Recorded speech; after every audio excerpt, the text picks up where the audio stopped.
Hello, my name is Teddy Fikre, and I'm running for Congress to represent Virginia's 8th Congressional District, which encompasses Alexandria, Arlington, parts of South Fairfax, and the City Falls Church.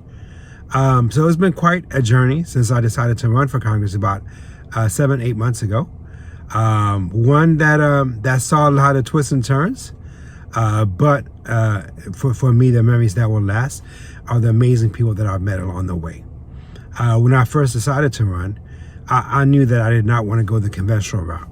I wanted to run as an independent, and definitely did not want to take a penny from any corporations, special interests, essentially the very same sources that are inundating our politics, our government with billions. In fact, over $17 billion has been spent this election cycle to influence, some would call it bribe and coerce, politicians to do their bidding while ignoring the will of the people.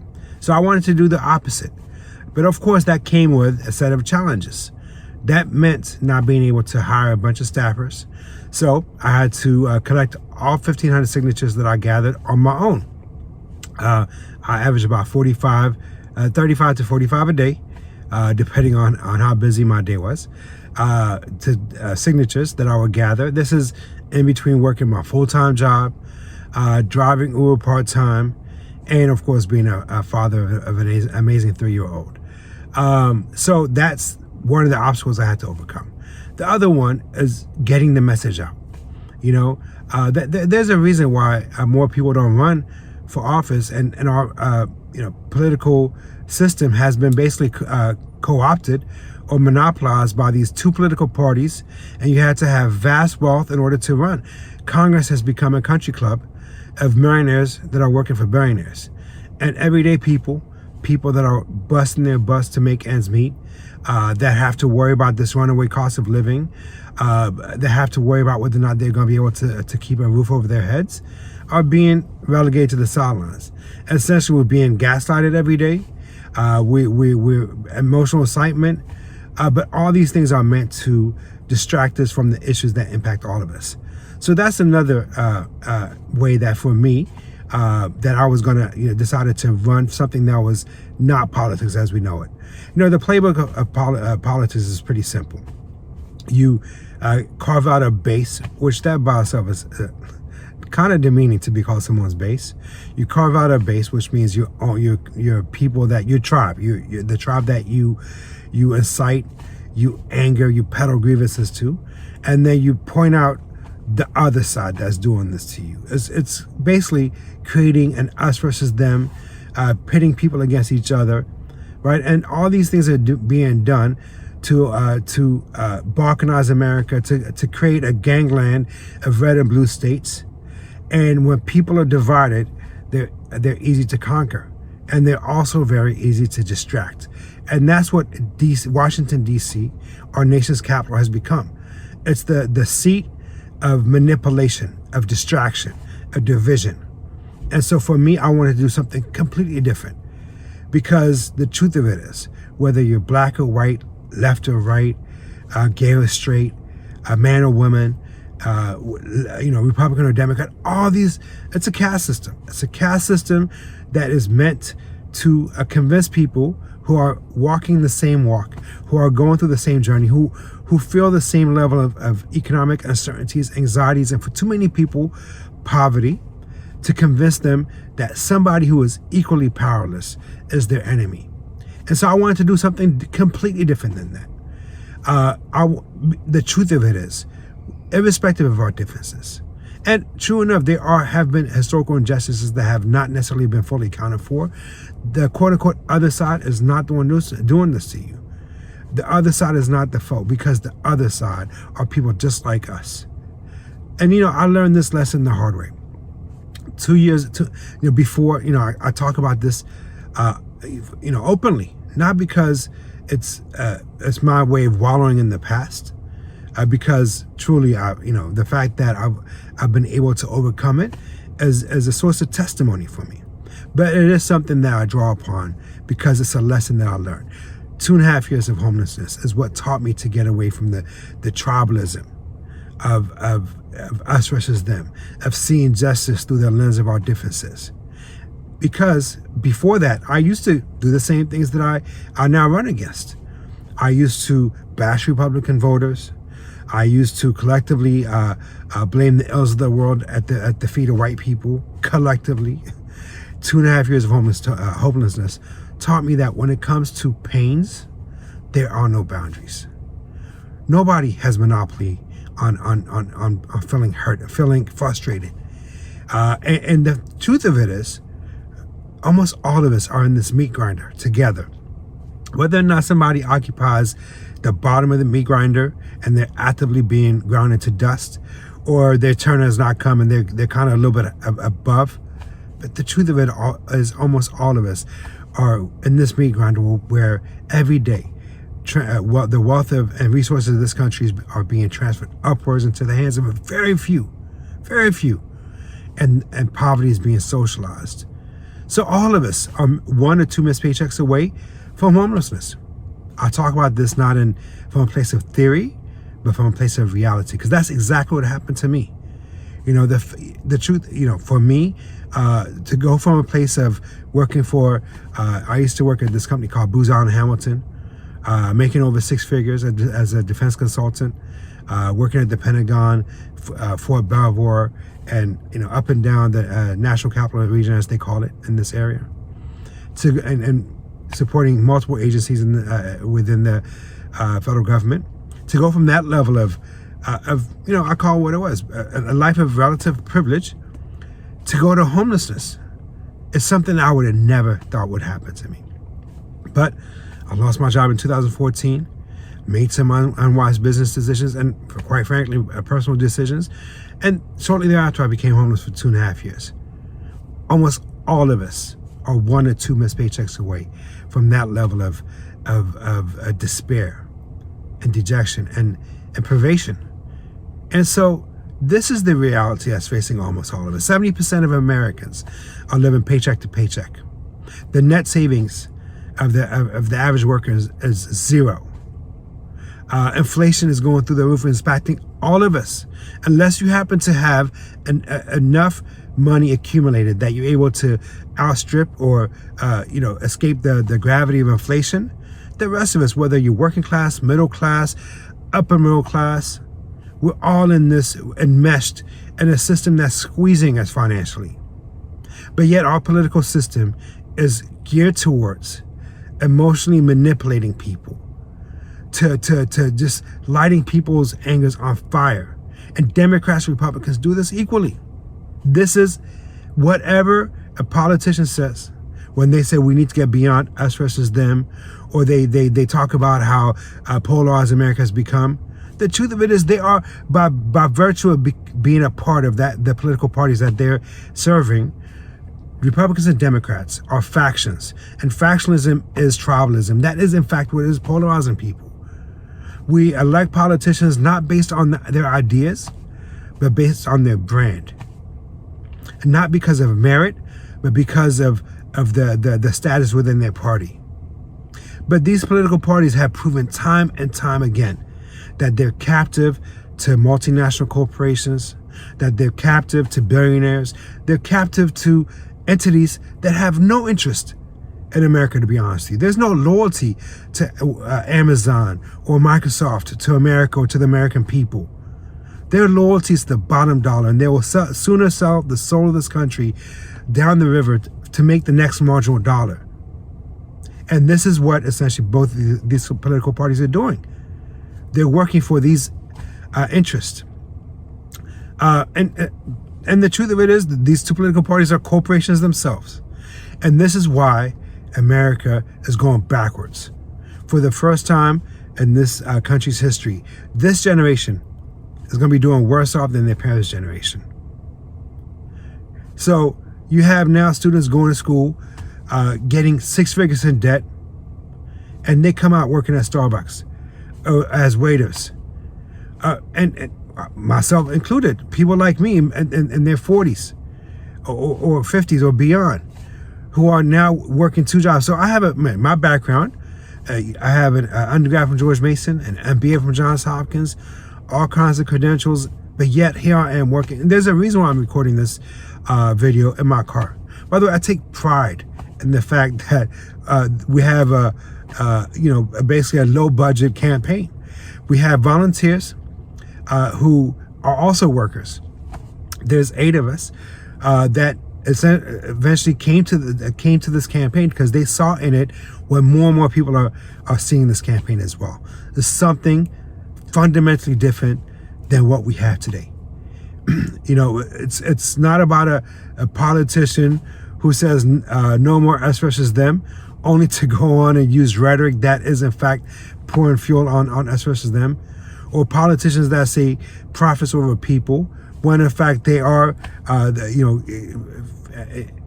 passing legislation and policies that put profits over people.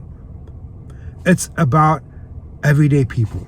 There was one politician that said, "It's not me, it's we," but yet he ends up working for a political party that puts me above not me myself, but the me as in them, and the politicians above the interests of the people. Again, rhetoric is not enough. In life, the actions of people matter. So this is essentially what is at the foundation of my campaign. I'm proud of the fact that, of course, I wish I had it easier, but the fact that I've been running this campaign while working full-time, while driving Uber part-time, because I don't have to feel your pain like one politician said a long time ago. I live your reality. So that is the foundation of my campaign. It's putting the focus on the where the rubber meets the road in terms of what is impacting more and more of us, almost all of us. The ways, policies that are geared towards enriching a very few and impoverishing the rest. Policies that put the needs of Wall Street above the needs of Main Street. Policies that transfer wealth upward and socialize poverty. Policies that basically are endangering workers, so that there's no sense of reprieve that we have. Every day, more and more people are waking up anxious about the future, about whether or not they're going to be able to keep their homes, whether or not they're going to be able to keep up with the bills. So we don't need gaslighting anymore. We don't need politicians that pay lip service. So that, for me, when I talk about policies that are geared towards people, there's a lot more you could get in terms of policy positions. One of the things is there's no reason why billionaire is paying more marginal taxes than workers and small business owners. So one of the things that I'm proposing is that when it comes to federal income taxes, we make it voluntary. There's some people that are shocked by this when they hear this. It seems like I'm selling a dream, but it's not. If billionaires are essentially paying zero, what's good for the goose is good for the gander. And what I mean by volunteer is that we don't do away with it. Is when people are given the option to pay, and they feel as though their money is going to be put to good use, people actually overgive. This is something that's been studied over and over again. And those who cannot will not. And essentially money that is not being sent to the coffers of DC will be reinvested in our communities. So that is going to end up going back into the coffers of government anyways, because it's going to end up creating more wealth where we live. And then that money is going to, through sales tax or local taxes, that's going to end up being reinvested in communities anyways. It doesn't stay in the pockets, or in the vaults of for example, what billionaires do. When you give them money, that goes right into their own personal vaults. Money that's given back into workers and small business owners is ultimately reinvested. It's also making education a nonprofit system. There's no reason why students are treated as profit motives, as cash cows. Same thing with healthcare. It should be a nonprofit system. There's no reason why the people's health is treated like some type of an asset or a liability. And ultimately, we have to do more to empower small business owners and entrepreneurs that live in their communities where they live, where they operate, or where they serve. So these are the policies that I'm pushing. that I'm getting behind. It's to wean ourselves off, and I'm not saying to do away with multinational corporations altogether, but they should not be getting special privileges while small business owners and workers are being basically treated like sacrificial lamb. But beyond that, there's something else that really compelled me to run, and which I hinted at earlier. We must get away from us versus them, and realize the commonality of our pains, the commonality of our hopes, and essentially the commonality of our humanity, our common humanity. We have to honor that and cherish that. So that is the foundation of my campaign. Again, it's not that I'm disregard the pains that various communities feel, whether it's the horrific legacy of slavery, what has been done to Native Americans, the gap, the pay gap between men and women. I get these things are not, something that are just made up. They exist. But the deception of our politics is to take the pains of people, weaponize it, and then to collectively blame the quote unquote other side. That is not where it's at. And it's also to take people that are in pain and to sell them grievances and anger. Look, I was homeless for 2.5 years. That first year and a half, I spent angry and bitter. And people that come around selling anger and bitterness are not helping you. They're keeping you mired and stuck in that same situation. It's a prison. No matter how many ills of this world that there are, and they are a lot, the only way to overcome them is for us to get beyond our differences.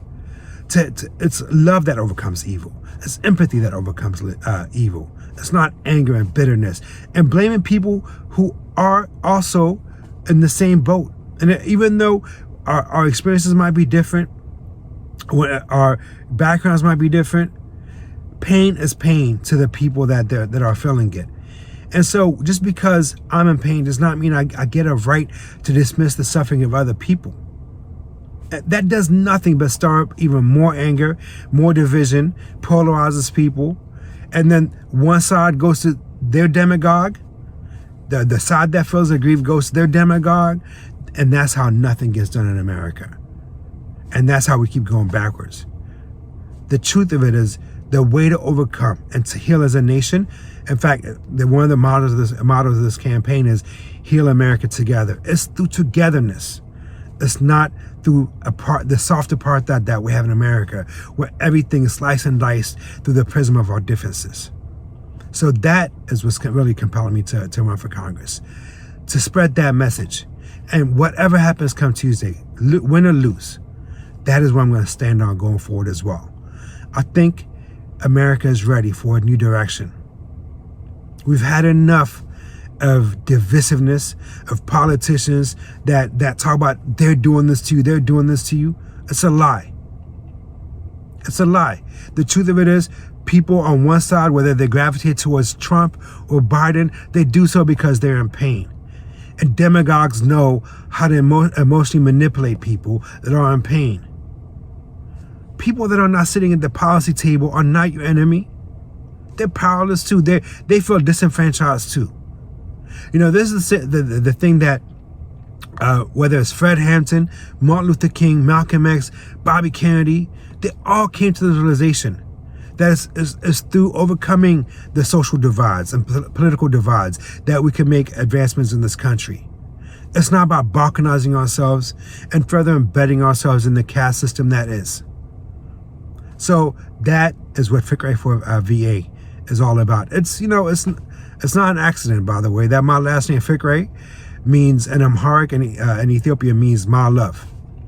So I'm putting on November 8th, what I'm putting forth is my love for Virginia. My ideas are rooted in love. Let others. We've had enough politicians that are selling hatred and anger and divisiveness. It gets us nowhere. And so I'm doing so. I'm putting forth this message in a way. One of the things that I've been saying all along is that my campaign is built on equal parts faith and hard work. The hard work, like I said, is going through and gathering 1,500 signatures and going to all these various debates and meet the candidate forum with bare bones, resources. That was the hard work. The faith part comes in what you do with this message and what you do between now and Tuesday, which is that I believe, I used to say all along that a lie needs to be sold, but that truth only needs to be told. There's a reason why over the past couple of weeks, the amount of people that have been coming to the website has just grown tremendously, almost exponentially. People are slowly coming around and gravitating towards a true message of inclusion. Not inclusion in terms of corporate talk, but inclusion that means that doesn't exclude anyone. Of standing up for justice, not through the prism of tribe, but through the prism of our common humanity. So if you find this message to be one that is needed, you're not going to see this on TV ads. You're not going to see, there's not a bunch of campaign, yard signs all over the roads. That was born out of equal parts necessity, and also because I did not want to go down that path. I'm not going to sell this message. I'm going to just tell it, and if people come to it, they do so because there was an organic aspect to the growth, an organic movement that kind of says, I reject the politics of division. I reject a true rejection of the status quo and grabbing onto something different. So between now and election day, if you appreciate what this message is about, if you appreciate this message of togetherness, of overcoming the many injustices, whether it's historical or in the present, not through anger and division, but through empathy and love and togetherness, then spread the message. There's a website that details a lot more of where I stand on the policies. It's www.fikre, F as in Frank, IKRE, number 4, VA.com. Spread whether it's social media, word of mouth, especially word of mouth, text message, whatever you do, spread the message. Let's make this happen, not through commercials that are, created by, political staffers and ad agencies. I don't know about you, but I am fed up with these commercials. Oh, these Republicans are doing this to you with these scary voice or scary background music, or Democrats are doing this to you. The Liberal X is doing this to you. Conservative A is doing this to you. It's all a lie. It's all meant to incite people and further create a sense of tribalism and anger towards other people, the quote unquote others. I'm not doing that. I'm recording this using my phone, posting it on a website that I was able to actually put together. There's a way. David was able to defeat Goliath, not by picking up a sword, right? But by picking up a stone. So you don't change the status quo by picking up and feeding into the very same strength of the status quo. It's by doing something radically different. And the weakness of every entrenched and poisonous system is the weakness of it is actually like, for example, the weakness of love. I mean, evil is love. The weakness of those who will brute force is unity. So it's almost its inverse. So in that way, the inverse of our politics as we know it, if it's based on division, anger, and hatred, let's do so by togetherness, unity, through love and empathy. So my name is, again, like I said, my name is Teddy Fikre. I'm running for Congress to represent Virginia's 8th Congressional District. It's actually, there's something poetic about where I'm recording this video. When I arrived from Ethiopia in 1983, I attended this school right behind me, Mount Vernon Elementary School.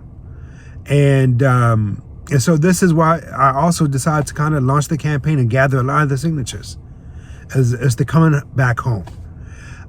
So, whether you live in Virginia, or even if you don't live in Virginia, if you happen to live in Texas, California, Alaska, spread the word. Let's make this grow organically, and point people to the website, and magic could happen when enough people get behind something. When there's, I've been saying for a long time that the paychecks of billionaires is nothing compared to the power of the people, especially a power of the people that are united. So over the next 48 hours, spread the word. Tell people about this improbable campaign that dares to do something different. At a time of hatred and anger that dares to stand up for love, empathy, and unity. And let's do something that will surprise the pundits, the political establishment come Tuesday. Bobby Kennedy said a long time ago that change starts with a ripple. Let's turn Tuesday into a ripple. And even if nothing comes of it, a lot of times, when you try to do something different, you don't have to be the change maker. Sometimes you open the road for somebody else to do it. So whatever comes on Tuesday, I am truly humbled by the people that I've met. So many people, whether it was in the same car, driving Uber. In fact, that's how a lot of this campaign has been picking up steam. I would drop people off and talk to them along the way about this campaign, and they would just be captivated and astounded by the fact that somebody that's driving Uber is able to do this. And then they come to find out, one of the things that really touched my heart, which I've known this a long time ago, even when I was home, going through the 2 years of homelessness back in 2015, is that when you take the labels away and talk to people as human beings, the ideas that I put forth before them, whether it's about community empowerment, make sure that we keep more of our resources, enshrining and preserving our freedoms, the freedom of choice that we all have, whatever those choices are in life, as long as those choices do not impact other people's freedoms, of course. Investing more in education, and make sure that education is not something that is seen as a profit motive and as fodder for Wall Street, but something that is actually a nonprofit. Same thing with healthcare. These ideas transcend the political and social differences. People as different in their political beliefs as Trump supporters or Bernie supporters, and all in between, all almost to a man or a woman, signed on to these ideas.